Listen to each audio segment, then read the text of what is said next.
Berbicara penemuan-penemuan ini kita tahu ada temuan juga terkait dengan gunungan sampah di dalam rumah. Kita akan dengarkan tentunya cuplikan yang dikatakan oleh Direktur Reserse Kriminal Umum Polda Metro Jaya. Dalam TKP sore hari ini kita temukan gunungan sampah yang ada di dalam. Jadi bisa kita asumsikan sementara ya. Nanti kita ahli yang akan menjelaskan kenapa kok buang sampahnya di dalam rumah tidak keluar. Artinya ini menunjukkan hubungan yang bersangkutan dengan tangga dan lain sebagainya. Apakah sifatnya ini memang mengurung diri dan sebagainya, ini salah satunya. Kemudian misalnya apakah ini terjadi pencurian mobil, ternyata mobilnya kita temukan dijual sendiri oleh ya kira-kira seperti itulah. Tapi ini masih kita rangkai untuk menjadi suatu kesimpulan, nanti tim ahli yang akan. Nah, ini kita dengar ada temuan gunungan sampah di dalam rumah. Bisa jadi kalau dibuangnya di dalam rumah artinya hubungannya dengan tetangga tidak baik atau mengurung diri. Ini juga sebuah bisa dikatakan tadi. Ini makin menguatkankah pendapat Anda, Pak Trubus dan juga Prof Adrianus? Iya, kalau saya sih melihatnya itu karena begini ya, sebelum itu kan ada informasi juga tetangganya menyampaikan pernah kok kita komunikasi bertandang juga pernah, cuman dalam 3 bulan terakhir 4 bulan terakhir ini sudah nggak ini lagi. Nah kemudian ada informasi dari tukang jamu yang biasanya pesan pun katanya semenjak COVID memang nggak ada pesan lagi gitu. Tetapi kan artinya di situ secara sosiologis itu berarti ada interaksi sosial. Interaksi sosial kan syaratnya ada 2, ada kontak, ada namanya komunikasi, berarti ada memenuhi syarat itu. Nah, ketika kita kemudian itu ditemukan mati 4 matnya, kan kita kemudian konstruksinya mesti ada 2 itu tadi.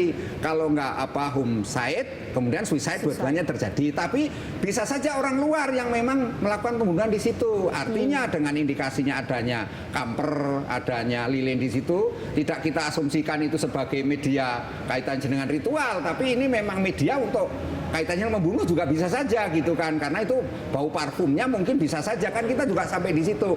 Itu yang harus dilihat. Kalau dilihat dengan rapihnya, dengan ditemukannya lilin seperti itu, ini bisa dibilang pembunuhan berencana seperti itu? Karena terlihat rapih. Kalau rapih seperti itu pembunuhan berencana. Dalam hukum pidana seperti itu. Jadi konteksnya selalu dalam perencanaan itu modus atau pembunuhan itu aneka ragam. Tetapi yang jelas seseorang yang makin canggih dan karena ini orang kaya, Mbak.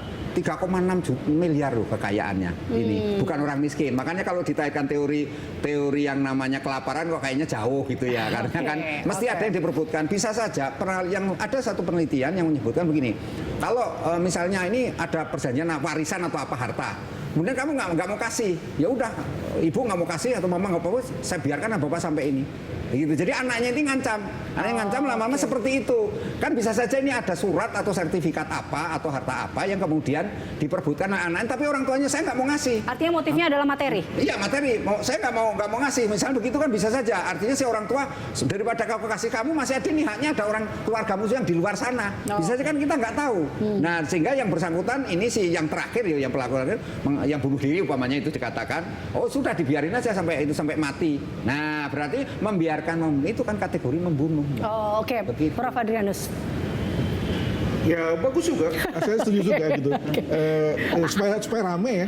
Maka saya melihat dari sisi yang berbeda gitu ya, bahwa adanya berbagai hal tadi ya, kapur itu adalah satu hal yang dipersiapkan oleh si keempatnya untuk kemudian menahan bau agar tidak keluar, sehingga lalu kemudian bayangkan begini ya, bayangkan saya yang satu sudah mati, yang lain belum mati, memang jadi ngomongnya jadi gak enak ya, gitu ya.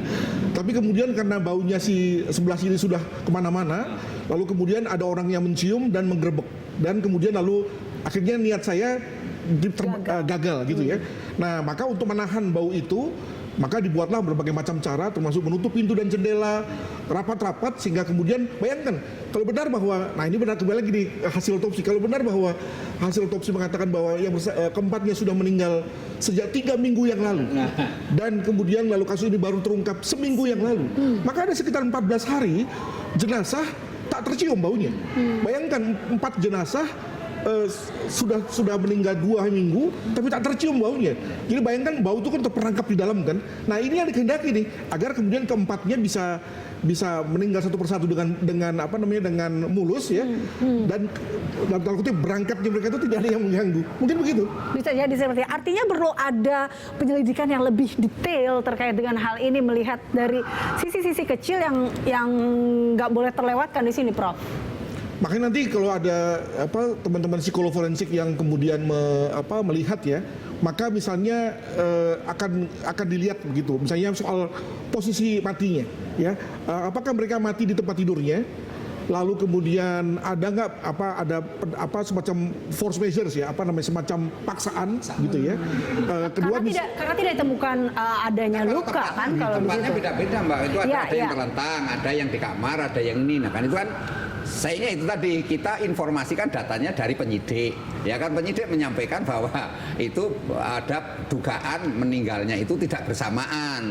Nah ini kan jadi informasi yang ini lagi, tapi juga dikatakan di situ tidak ada makanan, kemudian tidak pernah komunikasi, sementara ada yang bilang digembok dari dalam, ya kan. Ini kan juga membingungkan. Artinya saya mensupport Prof ini kalau misalnya ini jadi kita informasi dari forensik.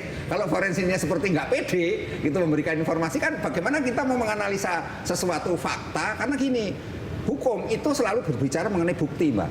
Itu rupanya begitu. Ketika kita mengkonstruksi sesuatu yang sifatnya nggak positif gitu ya, nggak positivisme kan, aliran pemikiran saya sosiologinya positivisme, itu akan sulit di dalam pembuktiannya. Oke. Kan itu. Lah kalau buktinya nggak ada, terus bagaimana kita mau mengatakan nanti ujungnya kasus-kasus sebelumnya lah, kita bandingkan kasusnya Mirna Jessica, kasusnya anak UI yang dulu nyemplung di Danau Sunter, Danau UI yang katanya bunuh diri, katanya berikutnya ternyata pembunuhan, tapi pelakunya sampai sekarang tidak diketahui. Jangankan itu semuanya, artinya dari situ terjadi proses masuk angin kan di dalam proses penyidikan itu. Oke, baik. Tapi kalau kita ke Dokter Budi deh, ini Dokter Budi ini kan lihat tadi ya, mungkin banyaknya temuan-temuan baru, ada juga tadi dikatakan ini ada sebuah titik terang kalau kata Pak Kombes Pol Hengki. Bahkan terakhir adalah temuan gunung sampah di dalam rumah. Anda sendiri melihat hasil-hasil ini kan pasti menentukan nanti gimana penentuannya. Anda melihatnya seperti apa dengan temuan-temuan ini sebenarnya, Dok? Ya, tentunya temuan-temuan ini adalah penting ya, kaitannya dengan data yang nanti akan dianalisis. Khususnya terkait dengan hasil daripada otopsi dalam hal penentuan sebab mati dan mekanisme mati tadi itu. Sehingga cara matinya bisa direkonstruksi ya kan. Dan karena itu saya sampaikan kembali bahwa hasil akhir nanti dari kesimpulan kedokteran forensik ini menjadi penting untuk mengembangkan kaitannya apa itu masuk teori A, teori B, atau teori C gitu ya kan.